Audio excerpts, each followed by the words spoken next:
ایران و اسرائیل دو تا از تندترین قطب‌های خاورمیانه، یکی قدرت نظامی که غیر مستقیم یه سلاح هسته‌ای داره، اون یکی هم که برنامه هسته‌ایش رو ادامه میده و با غرب سرشاخ شده. حالا اگه این دو کشور مستقیم وارد جنگ میشدن، دنیا با چه صحنه‌ای روبرو میشد؟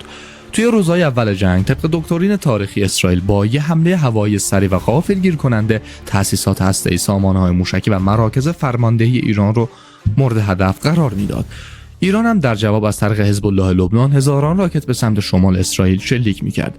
همزمان حماس در غزه و شبه نظامیان شیعه در سوریه جبهه رو باز میکردن و ایران هم موشک‌های دوربردش رو مستقیم به سمت تل‌آویو و اطرافیانش میفرستاد که خسارت سنگینی به اسرائیل میزد. اسرائیل فقط تو موضع دفاع نمیموند، زیر ساخت‌های نفتی ایران و ترافیک دریایی و تنگه هرمز رو هدف میگرفت تا ایران رو از نظر اقتصادی به زانو در بیاره.